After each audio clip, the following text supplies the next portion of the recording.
Good morning, Nat. It's another awesome day. I hope you've been good. What if we lived in a world with no traffic or traffic accidents? What if our cars were supercomputers on wheels in which we could comfortably sleep, work, watch movies, and meet other people? What if cars helped to pay for themselves and help police solve crimes? Now, before I nerd out over all the promises of smart cars, let me just admit, we clearly have a long way to go. Uber recently pulled its autonomous cars from the streets after one of them ended up on its side. Meanwhile, someone hilariously showed that you can bait and trap a smart car like a Pokemon using makeshift road markings made from salt. Other people are pointing out that if you could hack into the central command system for tens of millions of cars worldwide, you could do some serious damage. A carpocalypse, if you will. Carpocalypse? Carmageddon? Then there's a bunch of ethical considerations that we have to go through. For example, what if in responding to road conditions up ahead, your car has to decide whether it's going to crash into a car with one person in it or a car with 5 people in it? And if that seems like an obvious answer, let me up the ante.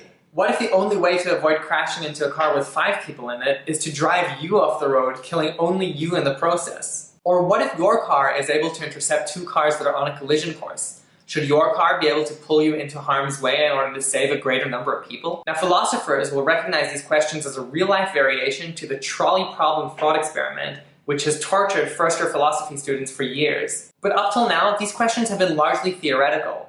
Now, we have to decide whether we're willing to let machines make large-scale life-or-death decisions for us. And what could go wrong if those machines make mistakes? If the answer is yes, someone actually has to write the program that makes those decisions. And perhaps scarier, users would need to sign license agreements consenting to those terms and conditions. Now there's a license agreement that might actually read to the end without just blindly clicking accept. So yes, we need more testing, better cybersecurity, and robust regulations to keep us safe. And we need algorithm transparency watchdogs that can take all that complexity and explain it to consumers so that we know what it is that we're actually signing up to. But, when we get this right, it's going to change everything. This isn't a question of if, because the problems that these technologies solve are just far too large. If someone pitched cars today, they would never pass modern safety standards. Yeah, I made this machine that will kill tens of thousands of people per year. And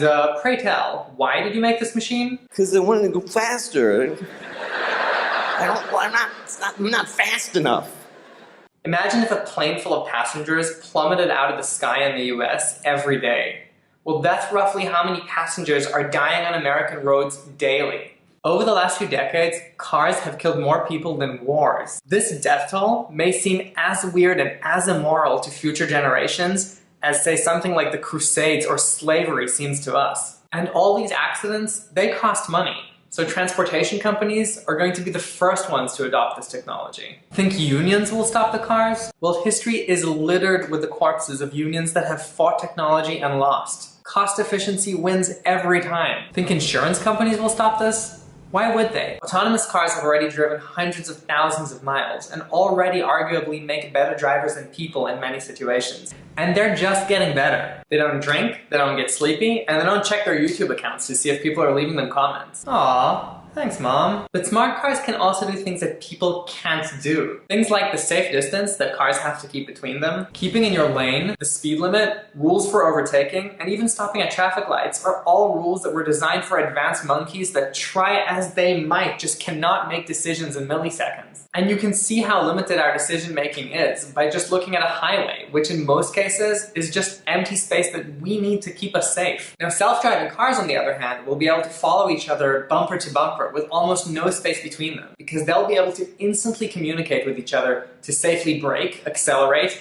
maneuver, or make way for ambulances and police cars in perfect concert. They'll be able to use sensors stationed at intersections as well as in other networked cars in order to determine whether they can safely zoom through red lights. And they'll be able to do all of this at record speeds that make said advanced monkeys look like your grandmother on Xanax. What all of this means is less accidents, less traffic, a faster commute, a better throughput per road, and the liberation of hundreds of hours that the average person spends driving per year. What will we do with all these hours? Well, many of us are going to spend them crawling the internet looking for lolcats, but for some of us, that could be sleep or work time. Because remember, that if you don't have a driver, you can reconfigure the whole interior of the car to be a lot more comfortable. Perhaps the front and back seats can face each other to form a mobile lounge.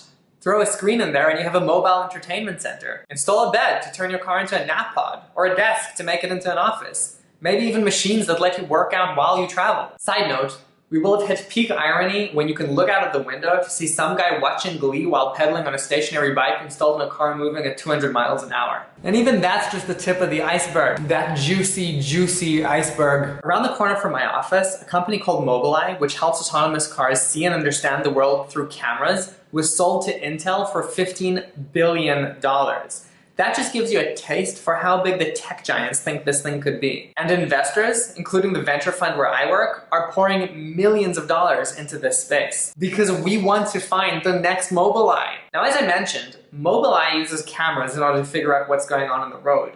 And the footage from those cameras could help police with investigations. And even that is just scratching the surface. We could program autonomous vehicles to work for us when we don't need them. Say, in the middle of the night. Autonomous tractors could plow the field, while autonomous vans and trucks move any non-time sensitive cargo in order to reduce the load on the roads during daytime. Your household variety car could be sent to pick up groceries, drop off dry cleaning, and while it's on its way back, why not stop at the garage for a quick checkup and an oil change? We may well be heading into a world where you wake up with most of your errands done, in which almost everything comes to you, and going out becomes something that we do almost exclusively for pleasure.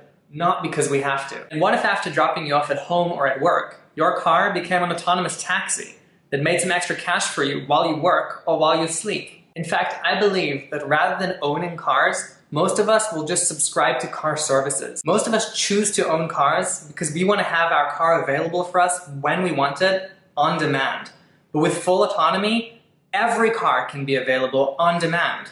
And before reaching you, that car will have dropped someone else off or delivered a package right around the corner. All this makes seeing an empty car a very rare thing. So if cars aren't lying idle, they're also probably parking a lot less. How many parking lots and street-level parkings can we get rid of? If you don't own a car, does everybody start repurposing their garages and their driveways? If roads are more efficient, can we make them narrower, add bike lanes, replace them with pedestrian-only areas, or something else entirely? And perhaps not owning a car will give us the flexibility to hail a customized car that fits our needs on a trip-by-trip basis. Need to get somewhere cheap? Rent a car that will pick up other passengers along the way to bring down the average price. Need to get somewhere fast?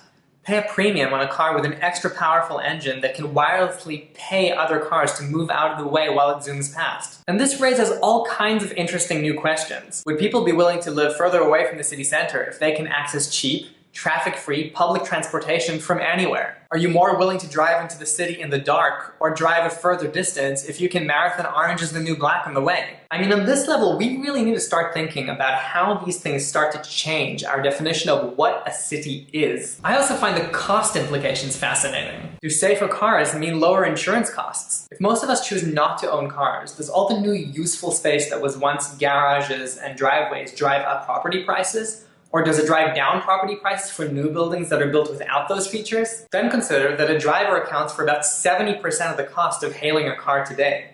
So when you put this all together, you start to see a picture emerging of ubiquitously available and affordable transportation. And perhaps bringing the cost down makes cars a viable way to travel for kids or people with disabilities who can't get their driver's license, or people in lower income brackets. Cars will also learn and remember our needs. They'll be able to log into our calendars and figure out when it is that they have to wait for us at work. They will remember how we like the climate control, and they will collaborate with our phones in order to play our favorite music in surround sound. To get all this information, cars will be kitted with sensors that monitor our every need. I once spent a few months researching a sensor that was so sensitive that it could track the vibrations caused by the heartbeat of a baby on the back of a car seat, even when there was no direct line of sight between the sensor and the baby. Cars are going to use this information to fingerprint us. In other words, figure out who we are based on unique identifiers like our heartbeat. And they will use this information in order to cater to our needs. Should we have a heart attack? The car will just drive us to hospital while sending our medical records to the hospital ahead so that they can prepare for our arrival. In fact, Tesla's autopilot already did something similar. And we will share huge amounts of information with our cars. Looking to network? Let your car crawl your LinkedIn profile so that it can populate your commute with people who are relevant for your career. Looking to meet that special someone? Let your car interface with your dating apps so that you can carpool with other singles who meet your historical criteria. And with that image in mind, you can start to see why the tech industry envisions the future car as a supercomputer that helps you get things done while you're moving from A to B. In the same way that phones created a platform for us to make apps that cater for our every need of the digital space, we will be able to customize cars and the people that we ride with to fulfill all of the demands that we make of the physical space. But the one big difference between cars and phones is that cars are, well, big. Mobile makers have spent the last decade trying to cram more and more stuff into a smaller and smaller device. But cars are the behemoths of the consumer electronic world. To an engineer, their size is a blank canvas onto which they can paint endless possibilities. And the future car is going to be jam-packed with toys that we can't even imagine. I'm Steph Jansen, and this has been your Ounce of Awesome. If you're new around here and you like what you see, please hit the subscribe button. Be good, and I'll see you next week. Done! Yay.